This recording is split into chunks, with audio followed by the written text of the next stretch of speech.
Hi all, അസ്സലാമലൈക്കും. Welcome back to Silna's kitchen.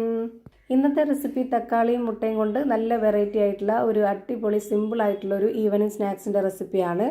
കുട്ടികൾക്കും വലിയവർക്കൊക്കെ ഒരുപോലെ ഇഷ്ടമാവും. അപ്പോൾ ഇതെങ്ങനെയാണ് തയ്യാറാക്കുന്നതെന്ന് അറിയാനായിട്ട് വീഡിയോ സ്കിപ്പ് ചെയ്യാതെ മുഴുവനായിട്ടൊന്ന് കണ്ടു നോക്കണേ. റെസിപ്പിയിലോട്ട് കിടക്കുന്നതിന് മുമ്പായി സിൽനാസ് കിച്ചൺ ചാനൽ ആദ്യമായിട്ട് കാണുന്നവരാണെങ്കിൽ പ്ലീസ് ഒന്ന് സബ്സ്ക്രൈബ് ചെയ്തേക്കണേ. ഒപ്പം തന്നെ ഈ വീഡിയോസ് നിങ്ങൾക്ക് ഇഷ്ടപ്പെടുകയാണെങ്കിൽ ഒരു ലൈക്ക് ചെയ്ത് ഷെയർ ചെയ്ത് സപ്പോർട്ട് ചെയ്യാനും മറക്കരുത്. ഇനി നമുക്ക് ഇതെങ്ങനെയാണ് തയ്യാറാക്കുന്നതെന്ന് നോക്കാം. ഇതിനായി ഞാനിവിടെ മീഡിയം പഴുപ്പുള്ള ഒരു 3 തക്കാളി എടുത്തിട്ടുണ്ട്. ചെറുതായതുകൊണ്ടാണ് 3 എടുത്തിട്ടുള്ളത്. കുറച്ച് വലിപ്പമുള്ളതാണെന്നുണ്ടെങ്കിൽ 2 മതിയാവും. ഇപ്പോൾ ഞാൻ ഇതുപോലെ ഈ ഒരു വലിപ്പത്തിലാണ് കട്ട് ചെയ്തെടുത്തിട്ടുള്ളത്. ഇനി നമുക്കിതൊരു മിക്സിയുടെ ജാറിലേക്ക് ഇട്ട് കൊടുക്കാം. ഇനി ഇതിലേക്ക് ഒരു കോഴിമുട്ട പൊട്ടിച്ചൊഴിച്ച് കൊടുക്കണം. ഞാൻ എടുക്കുന്നത് ഈ ഒരു തക്കാളിയുടെ കണക്കനുസരിച്ചാണ് ബാക്കിയുള്ള എല്ലാ ഇൻഗ്രീഡിയൻസിൻ്റെ അളവും എടുക്കുന്നത്. നിങ്ങൾക്ക് എത്രയാണോ പലഹാരം വേണ്ടത് അതിനനുസരിച്ച് കൂട്ടിയും കുറച്ചൊക്കെ എടുക്കാവുന്നതാണ്. ഞാനിപ്പോൾ ഇതിലേക്ക് 1/2 കപ്പ് അളവിൽ ചോറാണ് ഇട്ട് കൊടുക്കുന്നത്. ബാക്കി വന്ന ചോറാണ്. ചൂട് ചോറായിരുന്നാലും കുഴപ്പമൊന്നുമില്ല. ഞാനിപ്പോൾ ഇവിടെ ഒരു 6-7 അല്ലി വെളുത്തുള്ളി കൂടി ഇട്ട് കൊടുക്കുന്നുണ്ട്. ചെറിയ വെളുത്തുള്ളി ആയതുകൊണ്ടാണ് ഇത്രയും ഇട്ട് കൊടുത്തത്. അല്ലാന്നുണ്ടെങ്കിൽ ഒരു 4 മതിയാവും.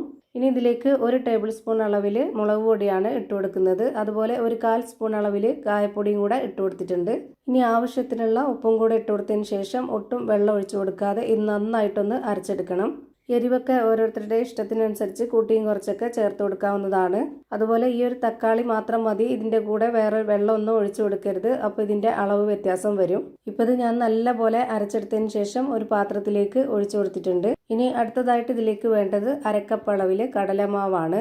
ഈ ഒരു കടലമാവും ഇട്ട് കൊടുത്തിട്ടുണ്ട്. ഇനി ഇതിൻ്റെ കൂടെ തന്നെ അരിപ്പൊടി ഇട്ട് കൊടുക്കാം. നല്ല ക്രിസ്പി ആയിട്ട് കിട്ടാനാണ്. അതോടൊപ്പം തന്നെ ഈ ഒരു തക്കാളി നമ്മൾ അരച്ചൊഴിച്ചപ്പോൾ കുറച്ചൊരു പുളിപ്പും കിട്ടും. അപ്പോൾ നമ്മുടെ ഈ ഒരു പലഹാരത്തിന് നല്ല പ്രത്യേക ടേസ്റ്റ് ആയിരിക്കും. ഇപ്പോൾ ഞാൻ ഇതിലേക്ക് ഇട്ട് കൊടുത്തിരിക്കുന്നത് വറുത്ത അരിപ്പൊടിയാണ്. വറുത്ത അരിപ്പൊടി തന്നെ എടുക്കാൻ വേണ്ടി നോക്കുക.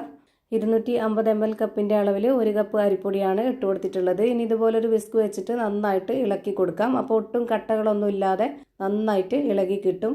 നേരത്തെ തന്നെ ഉപ്പൊക്കെ നമ്മൾ തക്കാളി അരച്ചെടുക്കുമ്പോൾ ഇട്ട് കൊടുത്തതുകൊണ്ട് ഇനി ഇതിലേക്ക് ഉപ്പിൻ്റെ ഒന്നും ആവശ്യമില്ല. അത് കറക്റ്റാണ്. ഇതിലേക്ക് വേറെ വെള്ളവും ആവശ്യമില്ല. ഇത് നന്നായിട്ടൊന്ന് ഇളക്കി കൊടുത്താൽ മതി. ഈ ഒരു മാവ് ഒരുപാട് അങ്ങ് ലൂസ് ആവരുത്. കുറച്ച് കട്ടിയായിട്ട് ഇരുന്നാൽ മാത്രമേ നമ്മൾ ഉദ്ദേശിക്കുന്ന ആ ഒരു പരുവത്തിൽ കിട്ടുള്ളൂ. ഇപ്പോൾ ഞാനിതാ ഒട്ടും തന്നെ കട്ടകളൊന്നും ഇല്ലാതെ നല്ല രീതിയിൽ ഇളക്കി യോജിപ്പിച്ചെടുത്തിട്ടുണ്ട്. ഇനി ഈ ഒരു മാവിൻ്റെ കറക്റ്റായിട്ടുള്ള പരുവം ഞാനിതുപോലൊരു സ്പൂൺ കൊണ്ട് കോരി കാണിച്ചു തരാം. ഇതാണ് ഇതിൻ്റെ കറക്റ്റ് പരുവം. ഇപ്പോൾ ഇത് കാണുമ്പോൾ തന്നെ നിങ്ങൾക്ക് മനസ്സിലായിട്ടുണ്ടാവും ഇതിൻ്റെ കറക്റ്റായിട്ടുള്ള പരുവം.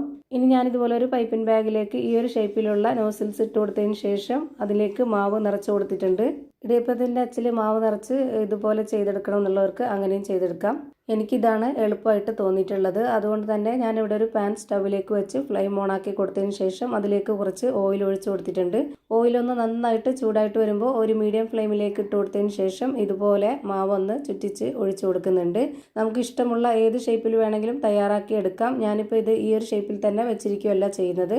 ഇത് വെന്തതിന് ശേഷം നമുക്കിത് പൊടിച്ചിട്ട് കൊടുത്തിട്ടാണ് ഉപയോഗിക്കുന്നത്. അപ്പോൾ നമുക്ക് ഓരോരുത്തർക്കും ഇഷ്ടമുള്ള വലിപ്പത്തിലും ഷേപ്പിലൊക്കെ റെഡിയാക്കി എടുക്കാവുന്നതാണ്. എളുപ്പം ഈ ഒരു രീതിയിൽ ചെയ്തെടുക്കുന്നതായിരിക്കും. ഇതിന് പ്രത്യേകിച്ച് അളവും കാര്യങ്ങളൊന്നും നോക്കുന്നില്ല. അതുകൊണ്ടാണ് ഈ ഒരു ഷേപ്പിൽ റെഡിയാക്കി എടുത്തിട്ടുള്ളത്. ഇനി നമുക്കിത് തിരിച്ചും മറിച്ചിട്ട് കൊടുത്തിട്ട് നന്നായിട്ട് ഫ്രൈ ആക്കി എടുക്കാം. ഞാനിവിടെ തിരിച്ചും മറിച്ചൊക്കെ ഇട്ട് കൊടുത്തിട്ട് നന്നായിട്ട് ഫ്രൈ ആക്കി എടുത്തിട്ടുണ്ട്. ഇനി നമുക്കിത് എണ്ണയിൽ നിന്ന് കോരിയെടുക്കാം. അതുപോലെ തന്നെ ഇതിൽ ഒട്ടും എണ്ണ കുടിക്കുകയില്ല. ഇത് കാണുമ്പോൾ തന്നെ നിങ്ങൾക്ക് മനസ്സിലാവുന്നുണ്ടാവും.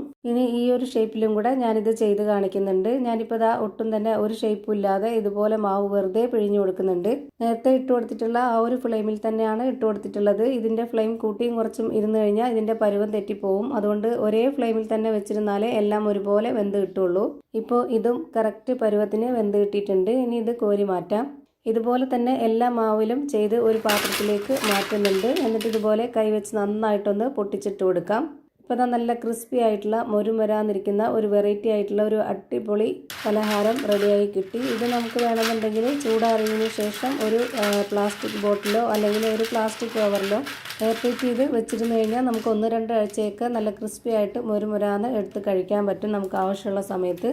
അപ്പോൾ ഇത്രയേ ഉള്ളൂ ഇന്നത്തെ വീഡിയോ ഇഷ്ടമായാൽ ലൈക്ക് ചെയ്യാനും കമൻറ്റ് ചെയ്യാനും ഷെയർ ചെയ്യാനും മറക്കരുത്. അതുപോലെ തന്നെ ഞാനിടുന്ന പുതിയ വീഡിയോസ് നോട്ടിഫിക്കേഷനായിട്ട് കിട്ടുന്നതിന് വേണ്ടി സബ്സ്ക്രൈബ് ചെയ്ത് ബെല്ലൈക്കൺ അമർത്തി അതിൽ ഓൾ എന്ന ഓപ്ഷൻ എനേബിൾ ചെയ്ത് കൊടുക്കാനും മറക്കരുത്. പുതിയൊരു വീഡിയോയുമായി വീണ്ടും വരും. Thank you for watching.